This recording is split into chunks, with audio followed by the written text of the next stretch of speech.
Assalamualaikum warahmatullahi wabarakatuh.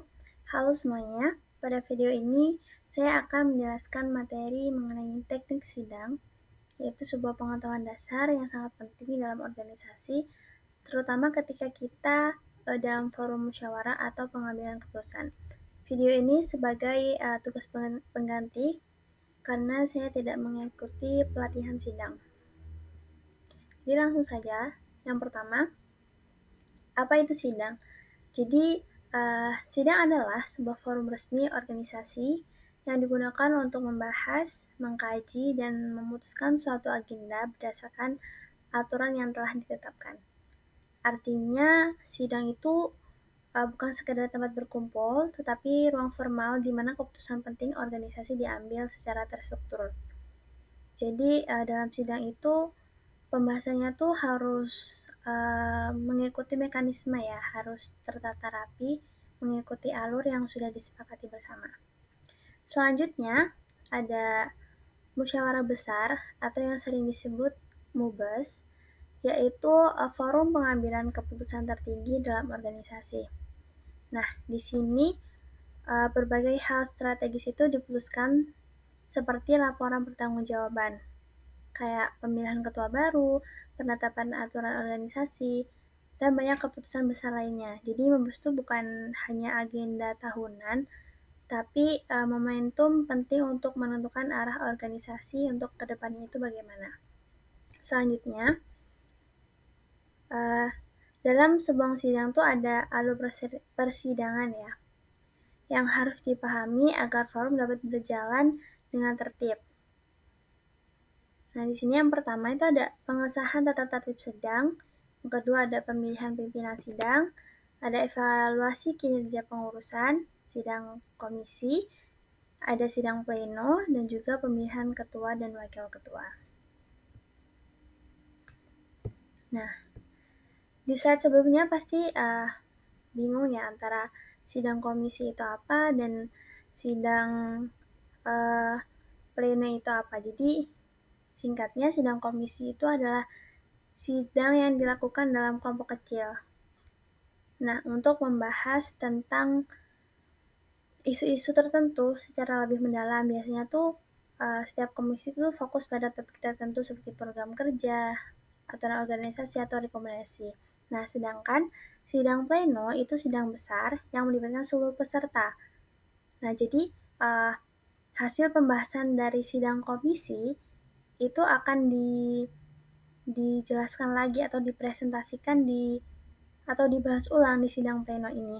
Nah, singkatnya atau dengan kata lain itu sidang komisi itu kayak kita tuh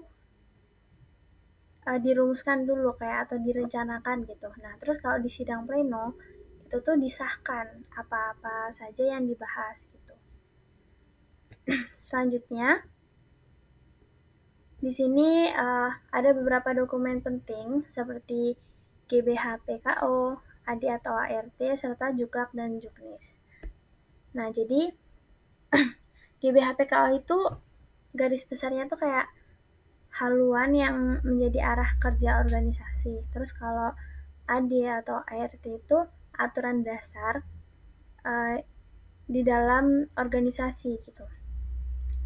Sementara Juklak atau Juknis itu petunjuk pelaksana dan petunjuk teknis yang mengatur detail cara menjalankan program. Nah, semua dokumen ini tuh jadi rujukan utama ketika terjadi perbedaan pendapat gitu. Jadi bisa jadi acuan gitu. Selanjutnya ada unsur-unsur persidangan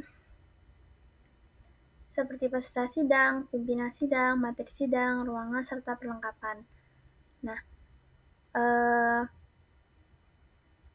peserta sidang itu mereka yang memiliki hak untuk hadir dan bersuara.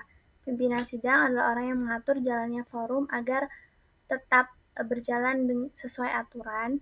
Terus ada materi sidang yaitu sesuatu yang dibahas dalam sidang itu. Lalu ada perlengkapan, itu fasilitas yang membantu sidang itu berjalan dengan baik. Lalu ada hak dan kewajiban peserta sidang, Jadi peserta itu memiliki hak untuk menyampaikan pendapat, mengajukan pertanyaan, dan memberikan saran. Bahkan bisa ngasih interupsi juga jika diperlukan. Terus, uh, tapi selain memiliki hak, peserta juga memiliki kewajiban untuk menjaga ketertiban, menghormati pimpinan sidang, serta mematuhi tata tertib yang berlaku. Selanjutnya, ada istilah-istilah penting dalam persidangan. Yang pertama itu ada interupsi, yaitu uh, hak peserta sidang untuk menghentikan sementara alur pembicaraan demi memperbaiki jalannya forum. Terus ada pending, yaitu tindakan menghentikan sidang sementara waktu dengan tujuan tertentu, misalnya kayak nunggu dokumen yang belum siap atau memberi waktu bagi peserta untuk membaca materi. Selanjutnya ada skorsing, yaitu penundaan persidangan untuk sementara waktu. Skorsing itu biasanya digunakan ketika forum sedang lelah ya, atau sudah terlalu malam gitu. Jadi kayak dikasih jeda sebelum dilanjutkan lagi. Terus ada lobbying, yaitu metode penyelesaian masalah ketika forum mengalami kebuntuan. Jadi pihak-pihak yang berbeda pendapat itu diskusi secara informal biar ketemu titik tengahnya gitu. Sebelum kembali ke forum atau ke pembahasan awal.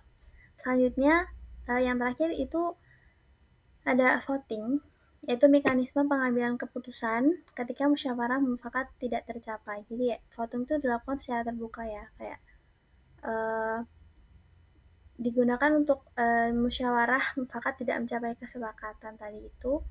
Jadi hasilnya nanti harus diterima oleh semua peserta sebagai keputusan final. Selanjutnya, nah itu tadi tuh penjelasan tentang teknik sidang ya. Semoga penjelasan saya bisa dipahami. Sekian penjelasan saya tentang teknik sidang. Terima kasih. Selanjutnya saya akan menjelaskan materi tentang membangun pola pikir mahasiswa serta pentingnya berorganisasi di lingkungan kampus, khususnya di Himakom. Jadi sebelumnya materi ini tuh disampaikan oleh Kak Putra, yaitu Ketua Himakom pada periode 2025 sampai 2026. Jadi langsung saja. Di sini ada pertanyaan, apa tujuan kamu ke sini? Pertanyaan ini tuh sederhana ya, tapi kayak menentukan arah perjalanan kita selama menjadi mahasiswa. Jadi kayak selama menjadi mahasiswa tuh kita bakal jadi mahasiswa yang seperti apa gitu. Lanjut, di sini ada perbedaan dasar antara siswa dan mahasiswa. Jadi intinya ketika kita jadi seorang siswa di SD, SMP, atau SMA, hampir semua hal itu diatur. Kita harus mengikuti kata guru, terus mengikuti kurikulum, dan mengikuti aturan yang ada. Bukan berarti di lingkungan kampus itu tidak ada aturan ya, tapi ketika kita menjadi mahasiswa tuh kita dituntut untuk jadi lebih mandiri, kayak menentukan jadwal, menentukan apa yang harus dilakukan gitu. Jadi terus di kampus juga kita uh, ruang pengembangan dirinya tuh jauh lebih luas. Lalu di sini ada realita pendidikan masa kini. Jadi banyak di sosial media itu mengatakan atau memberikan info bahwa mahasiswa lulusan S1, S2, bahkan S3 itu banyak yang menganggur, banyak yang pekerjaannya tidak sesuai dengan passionnya, tidak sesuai dengan jurusannya.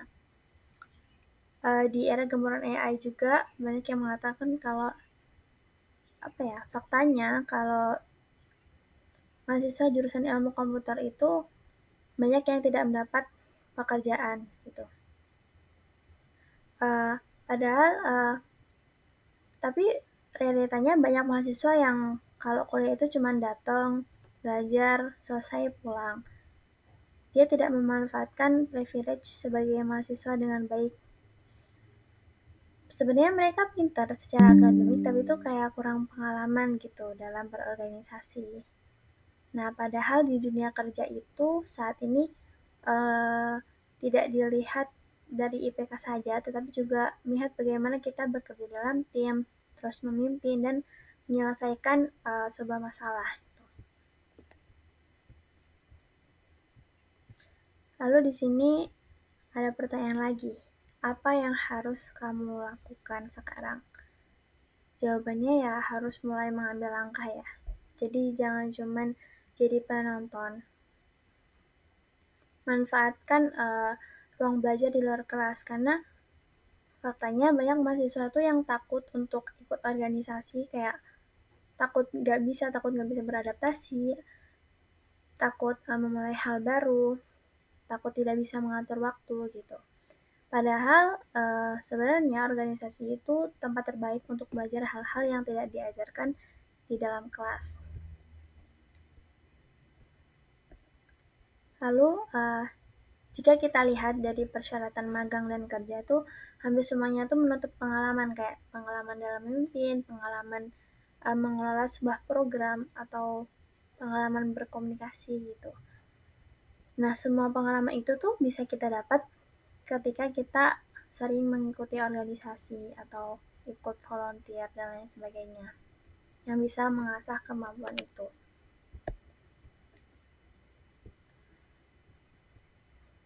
Lalu bahkan para alumni itu termasuk ketua umum Himakom sebelumnya sudah membuktikan bahwa organisasi memberikan dampak nyata, kepercayaan diri, uh, meningkatkan kepercayaan diri, jaringannya lebih luas, kemampuan kerja berkembang, dan peluang karir menjadi lebih terbuka. Selanjutnya, di sini ada pertanyaan, apa langkah kamu selanjutnya? Jadi setelah ini, apakah kita bakal terus berdiam diri di zona nyaman atau mencoba melangkah, mencoba keluar dari zona nyaman untuk menjadi yang lebih baik, atau menunggu kata terlambat dan ujung-ujungnya cuma nyesal, kayak kenapa dulu nggak nyoba organisasi, kenapa dulu nggak nyoba ini dan itu. Lalu di sini ditutup dengan sebuah quotes, yaitu kamu adalah satu-satunya yang paling bertanggung jawab atas diri kamu sendiri. Jadi kedepannya entah kita jadi apapun itu, semuanya ada di tangan kita. Kita mau jadi apa, semuanya ada di tangan kita.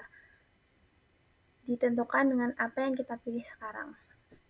Sekian penjelasan dari saya, semoga bermanfaat. Saya akhiri, wassalamualaikum warahmatullahi wabarakatuh.